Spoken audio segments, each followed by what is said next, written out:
Hello दोस्तों, मेरा नाम अभिषेक है। चलिए आज इस वीडियो में हम देखते हैं टॉप 20 क्वेश्चंस। दोस्तों सामान्य ज्ञान का भाग पहला है, कई सारे पार्ट्स आएंगे। आप किसी भी गवर्नमेंट जॉब की तैयारी कर रहे हो, ये काफ़ी महत्वपूर्ण होने वाला है। ये जीके कभी बदलेगा नहीं, इसलिए आप एक बार तैयारी कर लेंगे तो हमेशा काम देगा।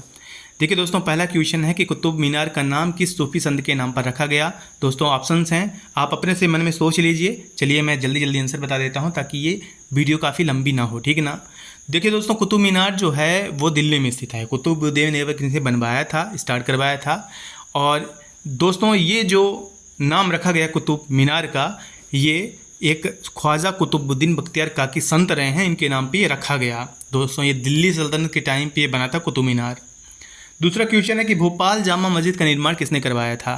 दोस्तों भोपाल की जो जामा मस्जिद है वो एशिया की सबसे बड़ी मस्जिद है। दोस्तों ये बड़ा तालाब के पास है जो भोपाल का है, और ये जो ताजुल मस्जिद के नाम से इसे जाना जाता है, इसका जो निर्माण है ये दोस्त मोहम्मद खान जो कि भोपाल के नवाब रहेंगे, उन्हीं के आने वाली वंशज कुदसिया बेगम ने करवाया था। उनकी आप इमेज इनसेट में आप देख पा रहे हैं। अगला क्वेश्चन है दोस्तों, गरुड़ स्तंभ की स्थापना कहाँ हुई थी। तो देखिएगा, जो गरुड़ स्तंभ है इसी को हेलियोडोरस पिलर भी बोला जाता है। ये भागवत धर्म से आप इसे रिलेट कर सकते हैं, इस टाइप का ये पिलर है। और जो हेलियोडोरस पिलर है दोस्तों, ये बेस नगर विदिशा में स्थापित कराया गया। दोस्तों अगला है, जनसंख्या नियंत्रण और परिवार नियोजन भारत के संविधान की किस सूची से या किस अनुसूची से जुड़ा है, ठीक है ना। तो देखिएगा, जनसंख्या नियंत्रण और परिवार नियोजन जो है 42वें संविधान संशोधन जो कि 1976 में आया था।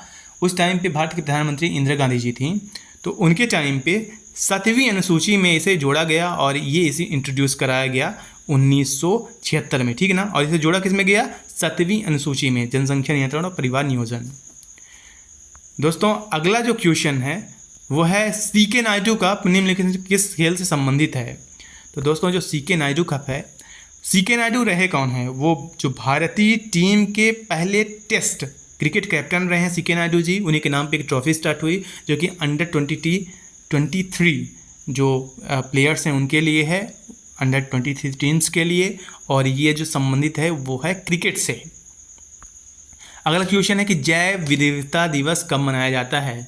तो जो बायोडाइवर्सिटी डे है या फिर जैव विविधता दिवस है वो 22 मई को मनाया जाता है दोस्तों, ठीक है ना। 22 मई 1992 को इसकी जो शुरुआत हुई और ये मनाया जाता है दोस्तों 22 मई को, जैव विविधता दिवस।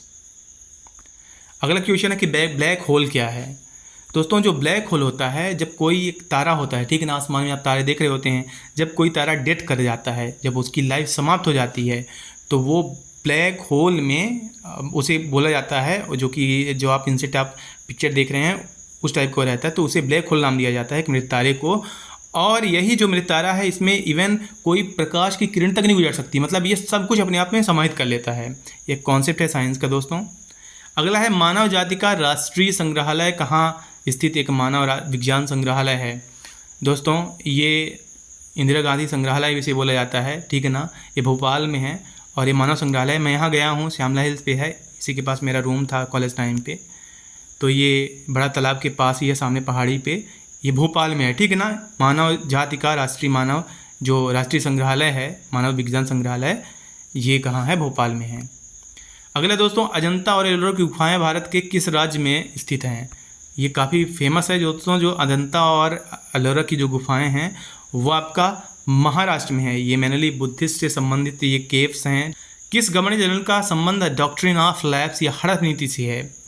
दोस्तों जो हड़प नीति है वो हुआ क्या था, देखिए लॉर्ड डलहौजी जो हैं, जो उस टाइम के गवर्नर जनरल रहे थे 1850 के आसपास, तो वो करते क्या हैं कि ब्रिटिश शासन और ज़्यादा फैल जाए, उसका जो क्षेत्र है और ज़्यादा फैल जाए, तो जिनके लड़के नहीं होते थे, ठीक है ना, जिनके बायोलॉजिकल कोई लड़का नहीं होता था, जिस राजा रजवाड़े के या जिस किंगडम एम्परर के आप बोल लें, तो उसकी जो ज़मीन है, उसका जो राज्य है वो ब्रिटिश अपने अंडर ले लेती थी, ठीक ना।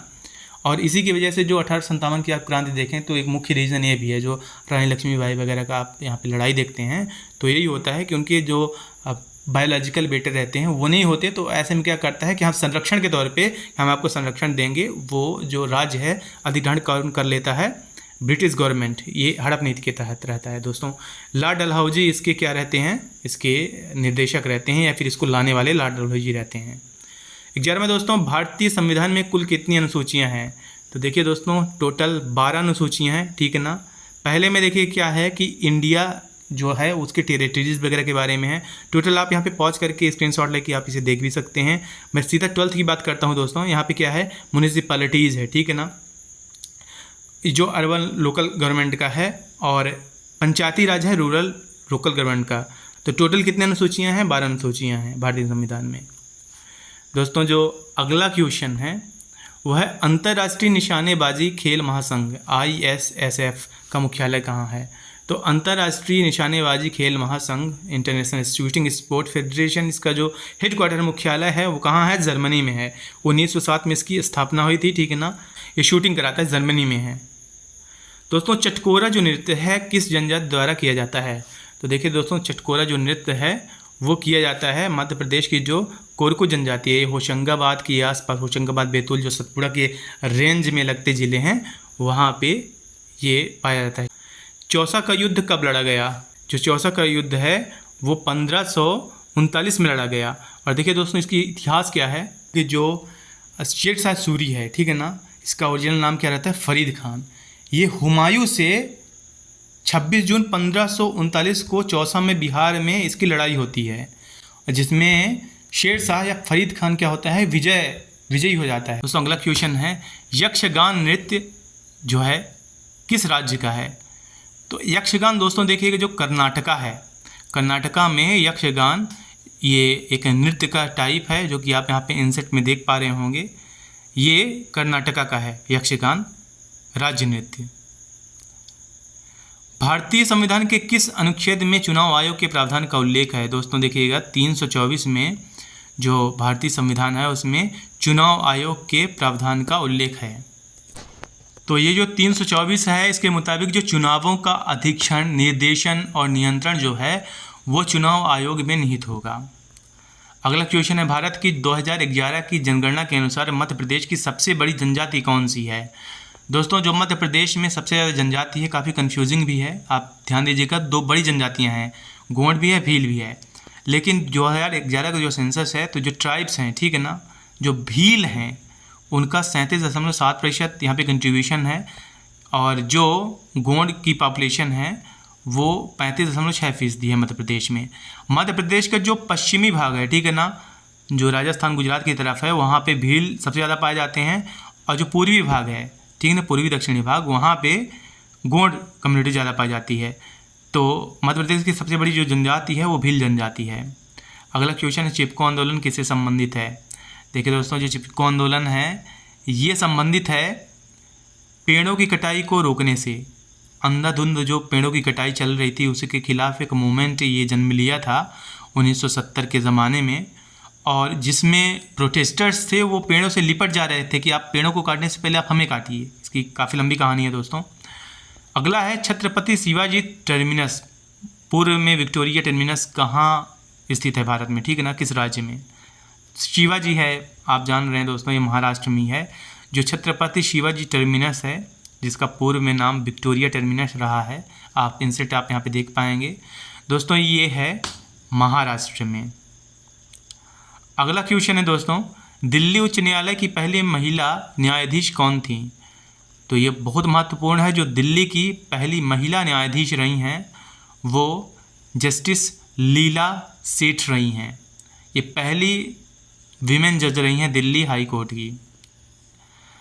दोस्तों ये लीला सेठ पहली न्यायाधीश रही हैं, और इसी के साथ ये जो सीरीज़ है, ये जो पहली वीडियो है ये ख़त्म होती है। उम्मीद है दोस्तों आपको वीडियो पसंद आई होगी। धन्यवाद।